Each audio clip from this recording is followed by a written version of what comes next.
আসসালামু আলাইকুম। ফাইনালি আমরা দার্জিলিং পৌঁছে গেছি। আর এনজিপি থেকে না আমরা দার্জিলিংয়ে পৌঁছেছি প্রায় 3 সাড়ে 3 বাজে পৌঁছে গেছি। আর রুম দেখতে দেখতে একটু লেট হয়ে গিয়েছিল, তাই আপনাদের সাথে কিছু শেয়ার করতে পারিনি। আর এটা আমাদের রুম থেকে এই ভিউটা পাওয়া যায়, তো রাত বলে কিছু বোঝা যাচ্ছে না।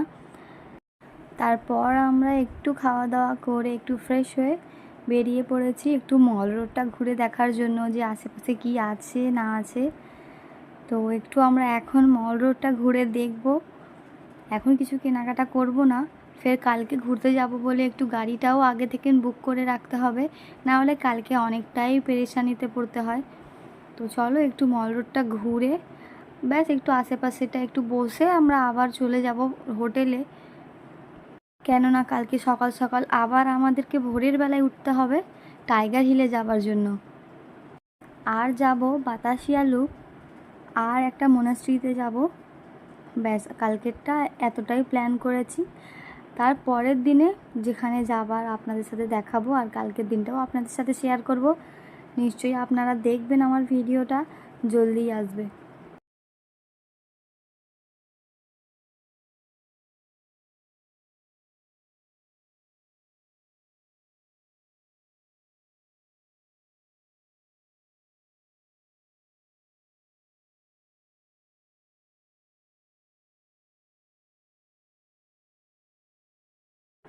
একটু বাজারটা ঘুরে দেখার পর বা গাড়িটা আমাদের ঠিক করার পরে আমরা এবারে রুমে চলে যাব। তার আগে ভাবলাম যে একটু লেবু চা খেয়ে যাই।